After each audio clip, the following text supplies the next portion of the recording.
Alice, are you there? I need to talk to you about your father's funeral next month. Will you be there? Hey, Gertrude. Yeah, of course I will. A bunch of our relatives will be there too, right? I haven't even met some of the people on my dad's side. Seems like it's gonna get busy. He sure was, love. Let me know if there's anything I can help you with. You know, organization, planning, invites, that kind of thing. Anything you can help me with? Sorry, Alice, but I don't think there's anything someone in your predicament could help me with. Don't worry about me. I'm happy for you to just sit around and do nothing. You're hardly the most mobile person in the world with that unfortunate leg of yours, are you, dear? No, it's not that bad, really. I know it might look like I struggle a lot, but other than running, I can still do pretty much anything. Oh dear, what a shame. It seems as though trying to soften the blow by giving you a gentle hint wasn't a good idea, so I'll just say it. I don't need our relatives thinking I'm so incapable I need to enlist the help of a cripple, thank you very much. If you do insist on coming, make sure you sit quietly and don't get in my way. Oh, I'm sorry, Gertrude. I understand. The fact that my son married a cripple in the first place is embarrassing enough. Without me being seen to be reliant on you to carry out basic tasks. What in heavens was he thinking? Telling people you exist is uncomfortable enough. I hardly feel like parading you around in front of everyone. I hope you don't think I've acknowledged you as my daughter, because most certainly I haven't. My Sam was adamant he only had eyes for you, and that your disability made no difference to him. That boy's so damn stubborn I knew resilience was futile, which is why I begrudgingly accepted it. Right, I see. I was looking forward to having a cute daughter-in-law to take out to cafes and on shopping trips with me. I had such high hopes. What an astronomical disappointment you turned out to be. I would have never believed in a million years he'd choose to spend the rest of his life with damaged goods like you. He must be atoning for some seriously evil deeds in a past life. That's the only explanation that makes sense to me. Gertrude, please. Why do you have to speak to me like this? Sam's the kindest man I've ever met. Besides, it's not like we fell for each other because of our looks in the first place. I fell in love with your son because of who he is deep down, just like he did with me. Just because one of my legs doesn't work makes no difference to him. I don't need you to tell me how kind Sam is. I'm his mother, for heaven's sake. Let's face it, he'd have to be a saint to choose a useless good-for-nothing like you. Gertrude, I love your son, and I'll do whatever it takes to win your approval. I want you to know that I'd do anything for him, and to rest assured that he's in good hands with me. What good could a malformed cripple who's so totally reliant on others she can barely tie her own shoelaces possibly do for my son? I do wish you wouldn't talk such nonsense, dear. I can't claim to have any idea what you're like getting around the house, but I've seen you many a time using crutches in a wheelchair outside. Right. So, what? So you have the mobility of a 97-year-old, and you have the gall to claim I should rest assured that my son can rely on you? What would you do if he couldn't work for some reason? What would you do if he lost his job? I'd help out with the family finances for as long as he needed me to. Of course I would. I freelance from home, so my lack of mobility doesn't mean I don't bring in any money.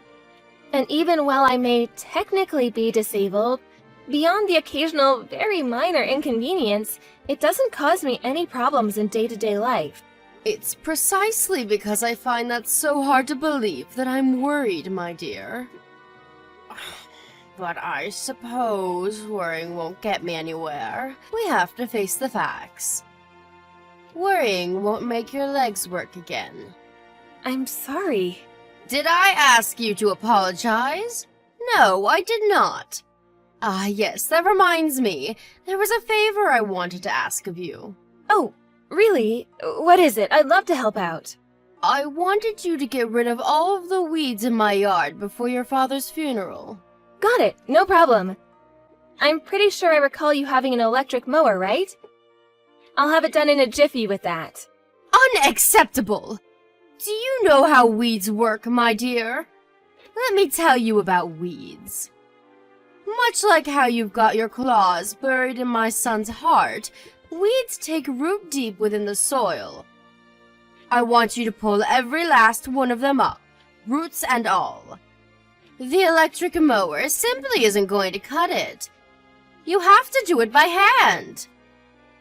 Oh, wait a second. Will that be difficult for you, with being a cripple and all? No, don't worry, it's fine.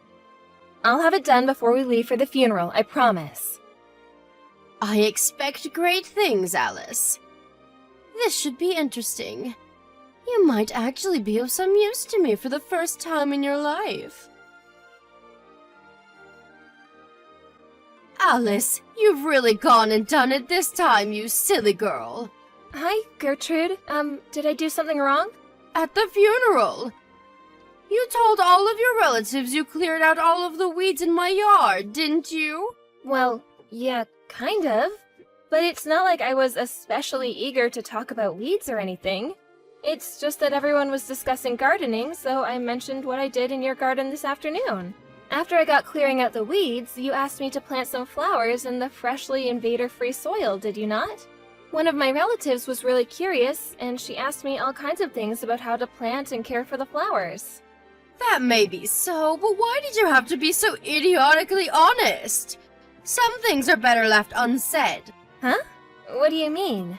Are you trying to make our families think I'm the kind of person who forces her disabled daughter-in-law to clear out the weeds in her garden? You're so thoughtless and insensitive.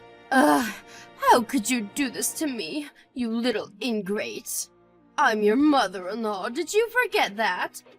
Would it hurt you so much to say some nice things about me once in a blue moon, or to try and uplift me instead of destroying my reputation?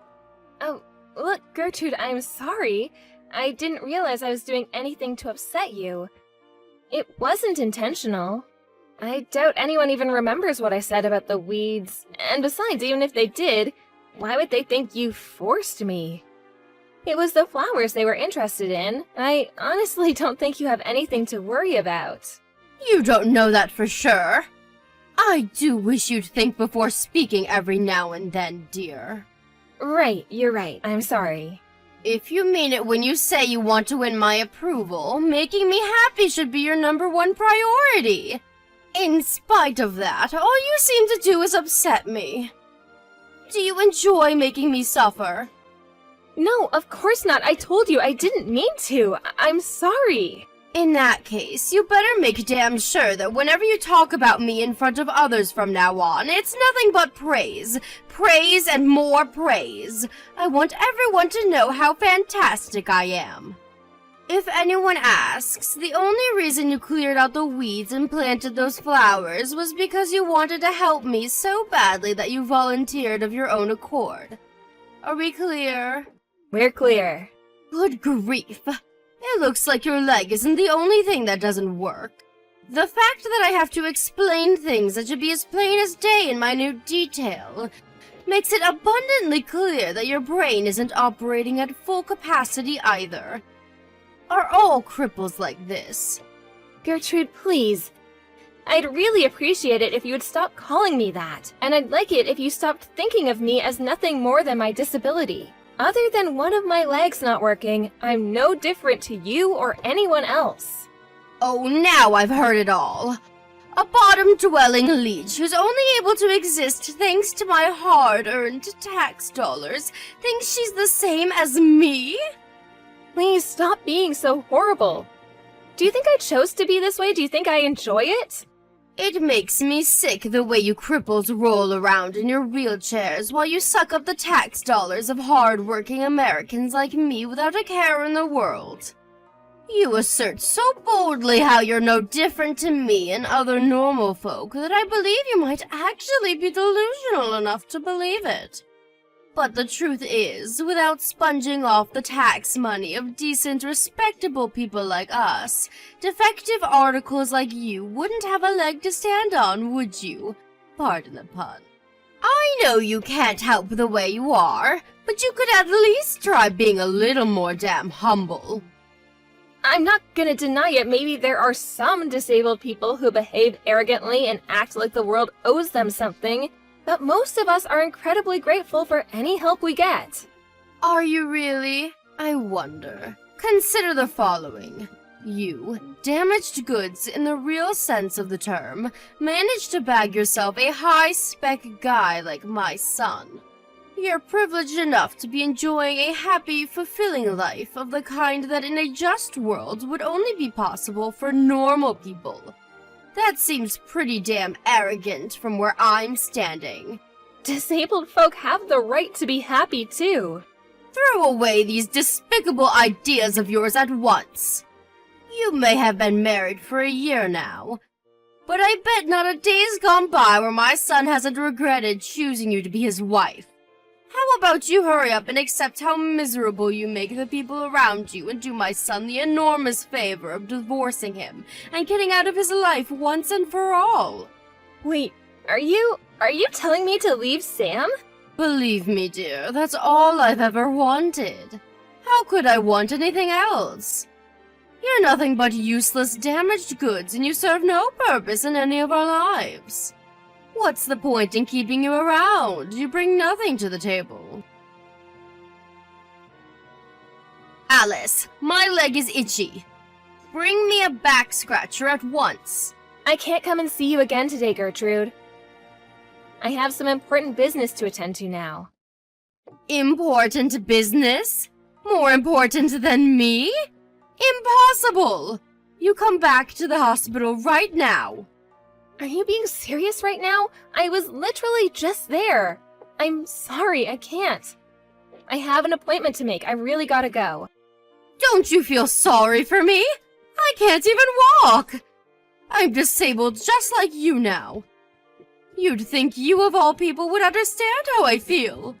Sure, I understand how difficult not being able to walk can be, but that doesn't mean I'm gonna drop what I'm doing to cater to your every whim and desire at the drop of a hat. Ah, I see. That's it, isn't it? You were born disabled. You could never understand how it feels to be an able-bodied person who suddenly loses use of their legs in a horrible accident. Not only that, but you'd think it was enough that I'm now unable to walk and forced to live in a wheelchair. But no, I just had a lawyer show up. Do you know what he wanted? He demanded I pay the full amount to cover the repair fees for the damage done to the house. I hardly see how that's a surprise after what you did. You drove your car into someone's freaking house. I suggest you talk to your insurance company about that. I'm not familiar with this kind of thing, but there's a chance they might be able to cover it. I'm certainly not going to be any use to you on this one. I have no idea what to do. I don't know anything about legal proceedings, and besides, this is all backwards. The owner should be paying for the damages her house caused to me. Just because I mistook the accelerator for the brake pedal in a moment of confusion doesn't mean I should be punished financially. I've already suffered enough. Surely you should just be thankful that poor old lady wasn't home when you planted your car in her living room. She could have been killed.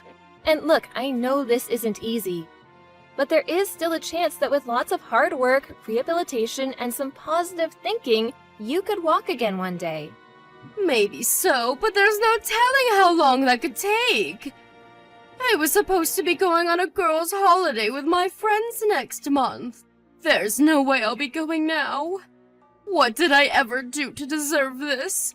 Life is cruel. I know this is horrible, Gertrude, but you can't give up. What else can you do but try your best? I know this is gonna sound heartless, but there's no avoiding the fact that you're the one who caused this accident. Besides, you're not the only one involved here. You destroyed some poor lady's house with your careless driving. I think you should show a little remorse. Like I told you, all I did was make one teeny tiny mistake. Since when did you become the world's highest moral authority? Get off your damn high horse. You don't seem to have any idea how much worse this could have been if that lady had happened to be home when you plowed through her house. You shut your goddamn mouth! I can't live like this. I've had enough already. I want to go home. Hospital food is so disgusting it makes me want to vomit, and they even decide when I go to bed. I can't take it anymore. This is not where I'm supposed to be. You're getting discharged next month, right? That's right. But that's too long. I don't know if I can hold out until then. It's not like being all cooped up in here is going to make me any more likely to walk again. I'm just suffering needlessly. Gertrude, please. They're doing important tests on you every day, and they're giving you rehab sessions for crying out loud. It might not be nice, but it's a necessary step in your recovery, and also for getting out of there. Please do your best. We believe in you. Oh, that reminds me. I wanted to talk to you about what happens after I get discharged from this god-forsaken hellhole. I've decided I'm going to live with you and Sam. Huh? Don't act so surprised. I live in a wheelchair now, you know. How am I supposed to get by without anyone to look after me? There are tons of people in wheelchairs who live alone. Sure, things will undoubtedly be difficult at first, and we'll be around to help you while you get used to everything. Wait a second. You're not trying to tell me I can't live with you, are you? I know you wouldn't do that. Yes, that's exactly what I'm saying. I'm sorry, but you can't live with us. It's impossible. Why not? I'm Sam's mother. We're family. I know that. But Sam has no intention of letting you move in with us either. You're lying. There's no way my lovely, kind, caring Sam would let his own mother down in her hour of need. He's not like you. Oh, Gertrude, I'm really sorry to have to bring this up at a time like this. But you've been horrible to me ever since we met. Me? Horrible to you? What in heaven's name are you talking about, young lady? I have no recollection of doing any such thing. You make fun of me for being disabled? You do nothing but insult, demean, and belittle me at every opportunity. You probably treat your garbage better than you do me. All I've ever done is tell the truth. Whether you think something is true or not gives you no right to abuse me. I did my best to build some kind of positive relationship with you because you're Sam's mom and I wanted us all to get along. I wanted to win your approval so badly that I held my tongue and tolerated everything you said to me in the hopes that one day you'd finally give me a chance. But Sam told me I shouldn't keep putting up with it. And you know what? He's right. Fascinating. Just fascinating. What a riveting story. Not. What's your goddamn point, noodle leg? None of this has anything to do with me. I will be moving in with you. I won't be able to get by otherwise. Please start looking into disability-friendly accommodation, or if you're so tired of living alone, care homes. Because you are absolutely not moving in with us, and that's final. You don't have to take my word for it. Sam says he's gonna message you soon, so be my guest and wait to hear it from him if you like. The sooner you understand and accept this, the better. No way! Sam would do anything to help me, no matter what. I'm his mother and he loves me. I won't lose to an arrogant, wet behind the ears little ingrate like you. Gertrude, this isn't about winning or losing. I'm moving in with you. We're not negotiating here. This has already been decided. Your opinion is irrelevant and I never asked for it. I can't believe that you of all people would treat me so cruelly and heartlessly despite having been disabled your whole life. You should understand what I'm going through more than anyone. What's wrong? Are you scared you won't get my son's full, undivided attention anymore? That's it, isn't it? You're jealous. Give me a break, not even a little. Then how about you keep your mouth shut and start listening to my son? I know he wants me to live with you, and I won't hear another word on the matter from the likes of you. Stop interfering where you're neither needed nor welcome, you little witch. You've got some explaining to do, Alice. You haven't been to see me in the hospital for an entire week. What in heaven's name is going on? Just like I told you before, I won't be helping you with anything anymore. Oh, I get it. You're trying to avoid the issue of me living with you and my son, aren't you? I can read you like a book. Wow, are you seriously still talking about that? You just don't know when to give up. You were obviously never gonna listen to me. But Sam's explained over a dozen times by now that there's no way you can live with us. What's it gonna take for you to understand? Irrelevant. I'm his mother, and my word is law. I see. But you living with us is literally impossible. Where there's a will, there's a way. You can say whatever you like, but it changes nothing. I will absolutely, 100%, indubitably, definitely, surely, certainly, unequivocally be moving in with you. I've already hired a moving company to have my things dropped off at your house. The wheels are in motion and there are no brakes on this train. As things stand, the plan is to arrive there sometime during the beginning of next month. You should be grateful. This is an opportunity to be of some use to someone. Maybe if you're lucky, the day will finally come where I no longer think of you as useless, damaged goods. Didn't you always used to go on about how desperate you were to win my approval? Well, this is your chance to prove you've got what it takes. You're already making preparations to move in with us? Wait a sec. You mean you're moving abroad with us? Huh? Abroad? Yep. Me and Sam moved to the UK last week. That's why we can't visit you in the hospital anymore. Wait a sec. What? The UK? This is the first I've heard of it. Right? That's because we didn't tell you. Why did you move to the UK? This makes no sense. Hold on a second. Is this something to do with Sam's work? Bingo! So we're gonna be away from the States for a little while. Damn, I can't imagine how awkward it's gonna be when the moving company guys arrive with all your stuff at the house that we no longer live in.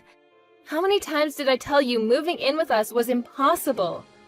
I wasn't exaggerating or making excuses. I mean, it's literally, physically impossible. Maybe so, but you didn't tell me why, did you? This could have all been avoided if you just let me know. Ugh! Come home this instant! We didn't tell you because we didn't want you bugging us or getting in our way while we were getting ready to move abroad. Besides, we thought it best to keep it quiet on the off chance that you were actually crazy enough to invite yourself. Where does this leave me? What am I supposed to do now? Where am I supposed to go when I get discharged from the hospital? Not my problem. Figure it out yourself. Oh, that reminds me. We did leave a bunch of leaflets containing information on local care facilities and specialized apartments for disabled folks on your living room table. There are some with info on live-in carers, too. Take a look at those and plan your life yourself. Are you abandoning me? How could you do this? I'm in a goddamn wheelchair! This is an unacceptable way to treat your mother-in-law. I don't want to understate how horrible and unfortunate your accident was, and I feel for you, Gertrude, I really do. But me or Sam have no intention of looking after someone as incredibly selfish and egotistic as you. You're the one who caused the accident. In spite of that, you still haven't apologized to the poor old lady whose house you destroyed, have you? She has more than enough of my money to care about a poxy apology. I've already lost my life savings because of the compensation I was forced to pay for her repairs. Her house can be fixed. My legs, on the other hand, cannot. Do you really think I have the time to be thinking of others in the situation I'm in?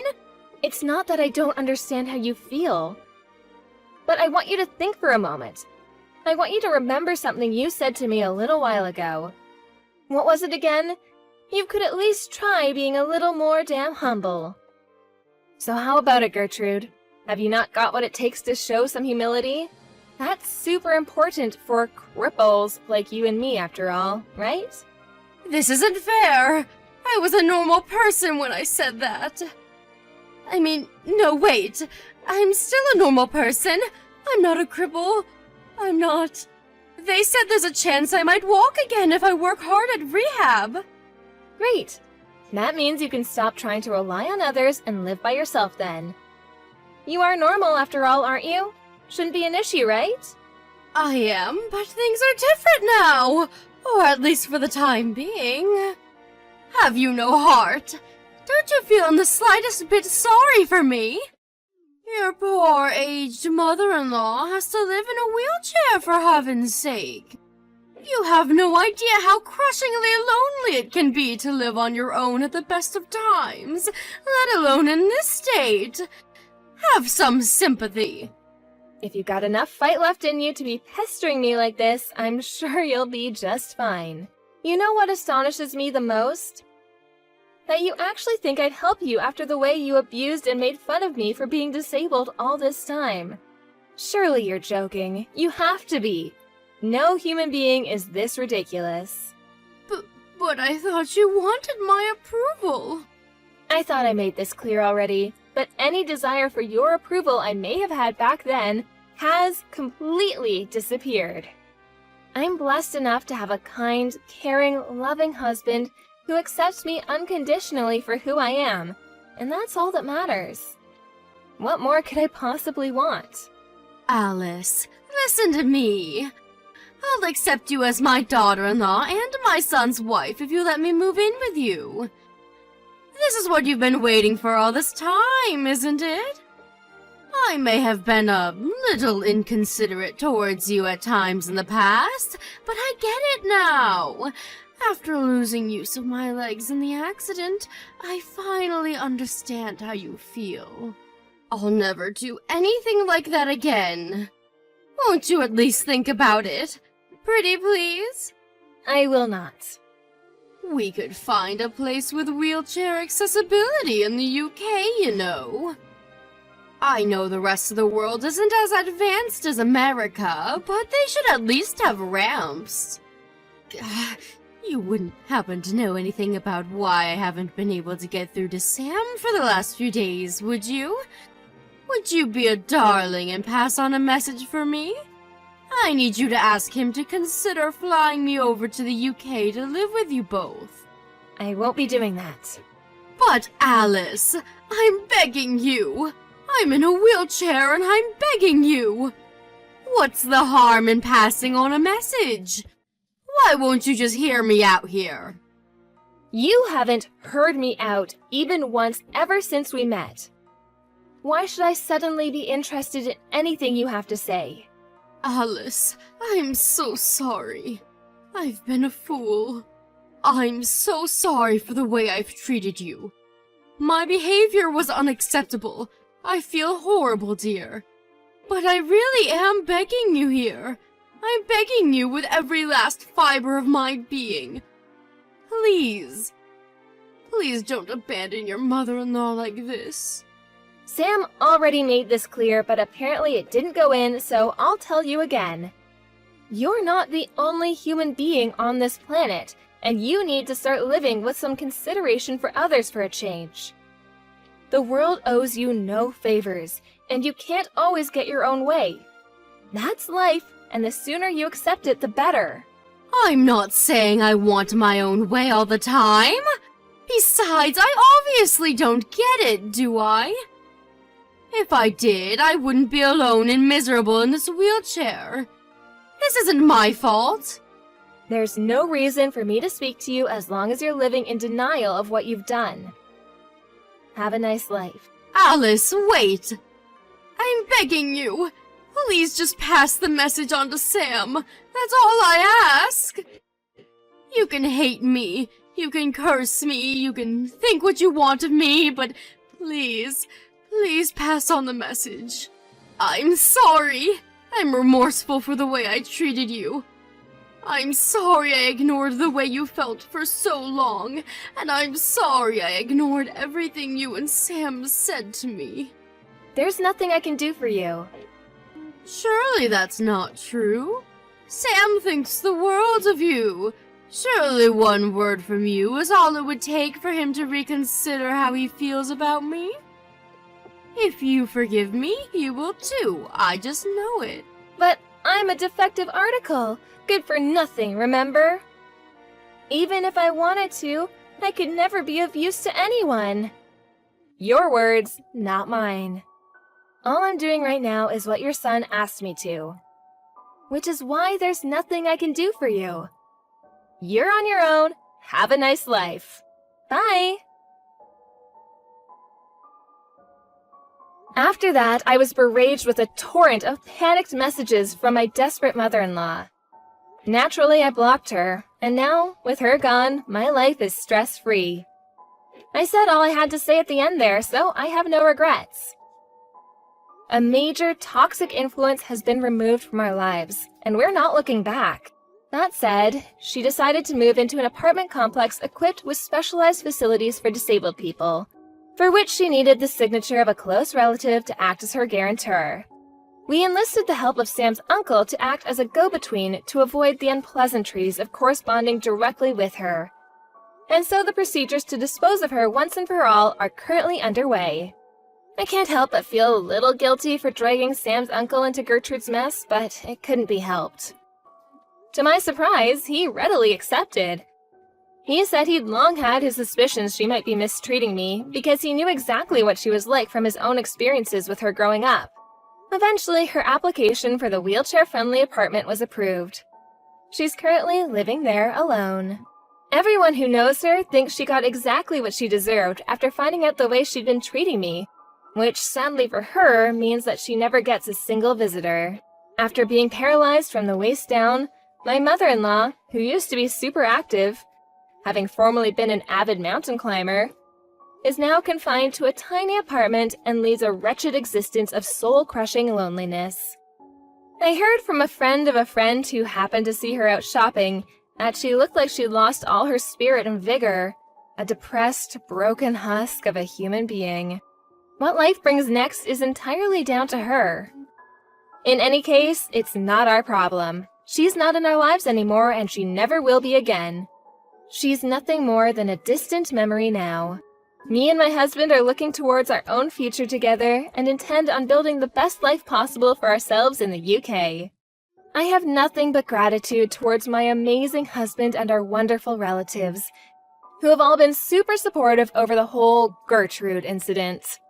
As for me, I'm going to carry on working as hard as I possibly can to ensure that mine and Sam's happy lives together continues long into the future.